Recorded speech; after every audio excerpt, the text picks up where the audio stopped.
I don't know what you've heard about me, but I'm not from Swansea. I'm from a town called Llanelli. I'm a Scarlet P.I.M.P. Alright boys, well here we go, another week innit? Always the same rubbish. Right, gonna talk to you, we're gonna have a review about the game last week, the Scarlets game last week, out in Ulster. It was refreshing to see there was a local ref that went out with us, Ben Whitehouse, his first game out there, and I thought it was a very brave performance by him. He didn't shirk many decisions. I think the decisions that did go against us, he wasn't really helped. The game itself, I got no qualms with the game really. We lost due to our inability to get a grip on the game when it was there to be got a grip on. We were getting out of trouble on many occasions only to put ourselves back into trouble, and there was no blame on the officials, no real, Ulster didn't have to do much. The Gilroy try, it was Tadji Thakabau. There's a kick, there's a clearance kick, and that clearance kick, we needed him to stop that man dead. Even if he doesn't, don't worry about winning the ball, just tackle him, don't let him get any gain line, so we can move out and move our defence up. Straight away, it's not just that he missed the man and the ball by about, I don't know, about 5 yards. It was ridiculous, it was pathetic really. I'm disappointed in the signing of him. I hoped for a lot more from him. Not that I thought he was going to be amazing in them, but I thought he'd be, a solid signing.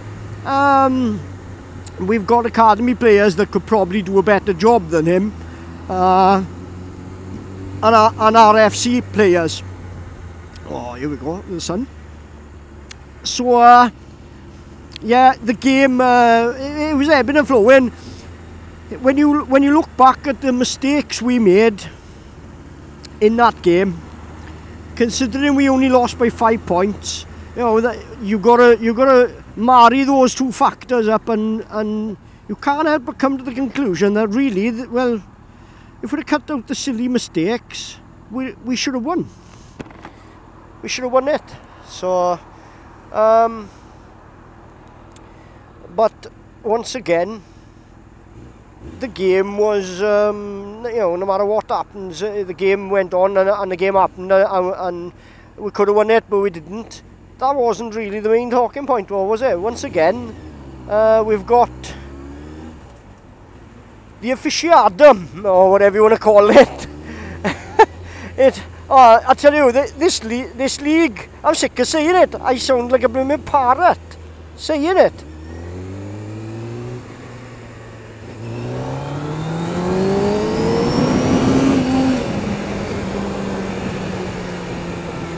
I sound like a parrot saying it. This league is a joke, but it is. The officiating on it. It was nice to hear the Ulster fans booing as well. Seeing as Scarlet fans a couple of weeks ago had sort of other people were looking down on the Scarlet fans for booing, when it quite clearly happens in every single ground throughout the league and others. So, But yeah, the officiating, the ref, in fairness to him, I was happy enough with the refereeing calls. They can't get everything right. I appreciate that. What was galling was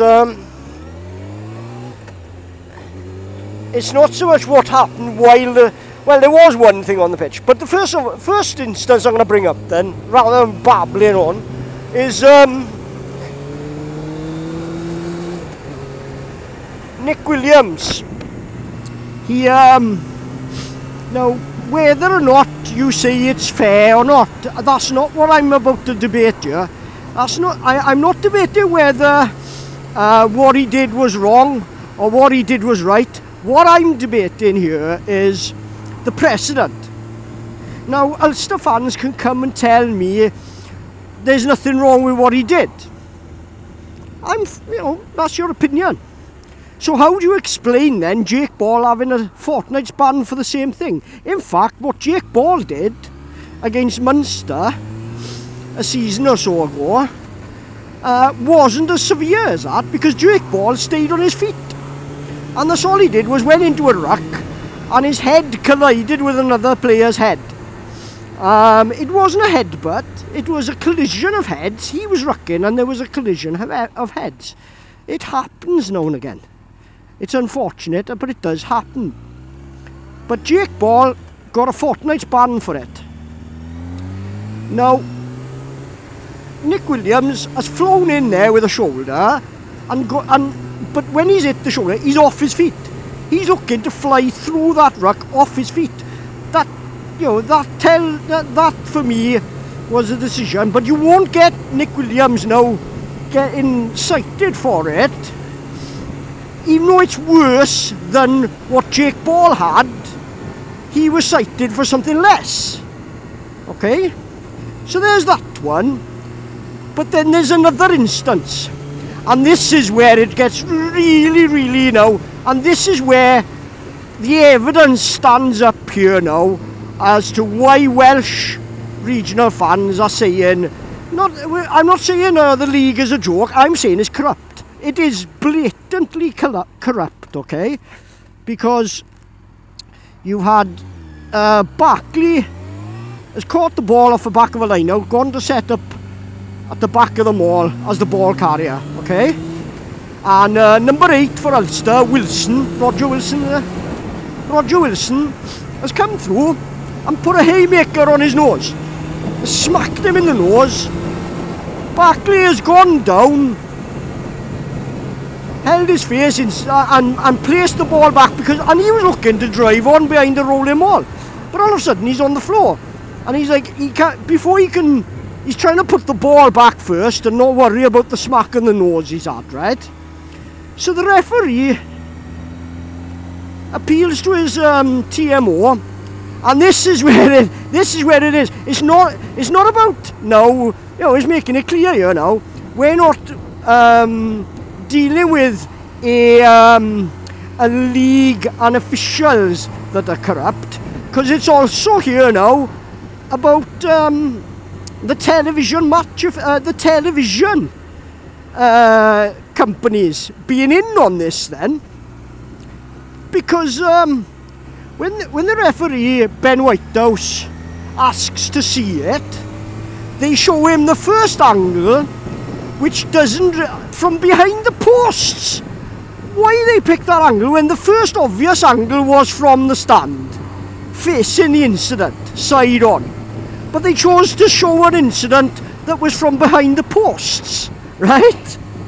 Which you couldn't see anything from.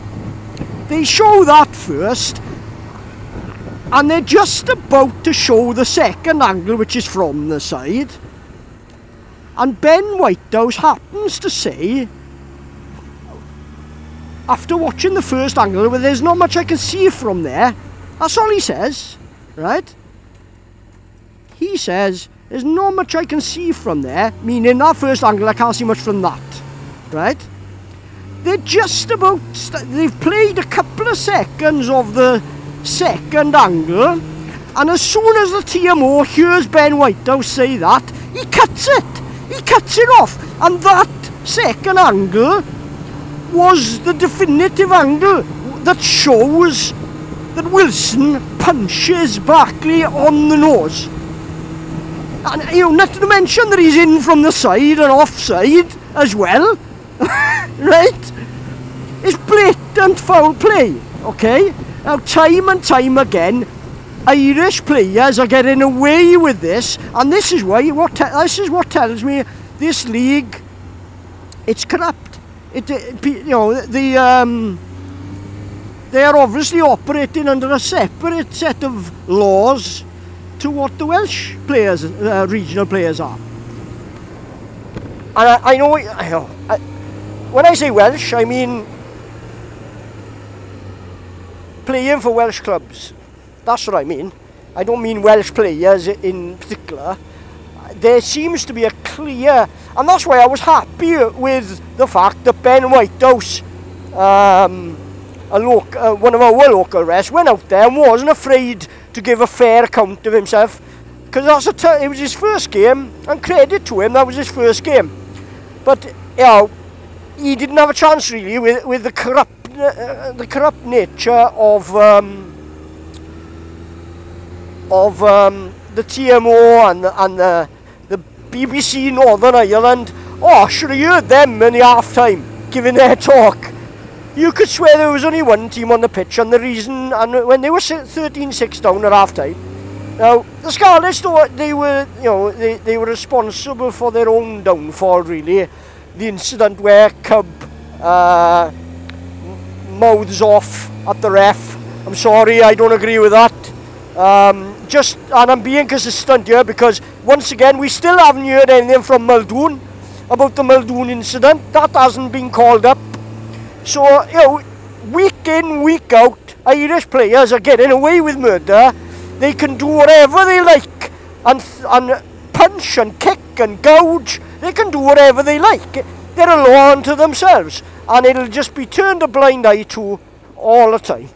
Well, I tell you what, right, so that, you know, that, but I was happy with the way the Scarlets fronted up. You know, they could have easily won that. Ulster are not the team they think they are. None of the Irish sides are. None of the Irish sides are, including the national team. They're not as good as what they think they are. They rely on a lot of, to put it politely, gamesmanship, right? And they say, oh yeah, all the best sides do it. All right, okay, but they're not the best sides though. They are an average side, but they got a good ethic. They work hard all the time, but they've got the incentive too, because they know they'll get the decisions if they work hard. Scarlet side work hard. They don't get the decisions. But looking ahead to the weekend, Saturday, we see the visit of Leinster. Now, as much as I have a rant about Ireland and everything, I've got a soft spot for Leinster and their fans. There's a good story about a good few years ago about Leinster fans in the Heineken Cup. I can't remember where they'd been, but they'd been somewhere in England to watch a game in the Heineken Cup following Leinster, and the Scarlets were playing Toulouse, I think it was, at Stradey Park, and I think there was probably only about 6 of them, these Leinster fans, and what they decided was, on their way home from England where they were playing, they decided to call into Stradey and catch a game there, because I think we were playing on like the Sunday, or we might have been playing on the Saturday and they'd played on the Friday night or something like that, right? So they just decided, they'd never been to Llanelli before, they didn't know much about, you know, obviously, so they call into Stradey to watch this game, and they call in the Kilkenny Cat in West End, right? Which obviously is an Irish pub, but that was one of the most sort of liveliest pubs before a match anyway, before and after a match at Stradey. That was a great pub to go to. And they come there, they go to the game, and well, they love it, right? And when they go back to Leinster, they say about their time in Llanelli, and that the beer was cheap, and the welcome and all this. So I think it became like a massive annual trip that they do. That Llanelli was a trip they love to do. And they do it in good numbers, in fairness to Leinster fans. When they come to Llanelli, there's a lot. The trip was built into quite a big one, and I think it is on their forum that the Llanelli trip is one of the ones they all try to get to, which is great. I love that. So a big warm welcome to all the Leinster fans. Any of you that are coming for Saturday in I'm trying to remember, County Laois, is it? Port Arlington. I've got relatives there. Because Brian O'Driscoll once famously said during contract negotiations about he'd love to play for the Scarlets, and obviously it was all there was a lot of posturing going on at with contract talks. But it was nice that he said it about Clethley, because there were rumours going on that Clethley were looking for a centre, and at the time Leinster weren't the force they are now. So right, so we look forward to Saturday. I'm going to leave it there now, and hopefully catch you over the weekend. Take care, boys. Ta-da.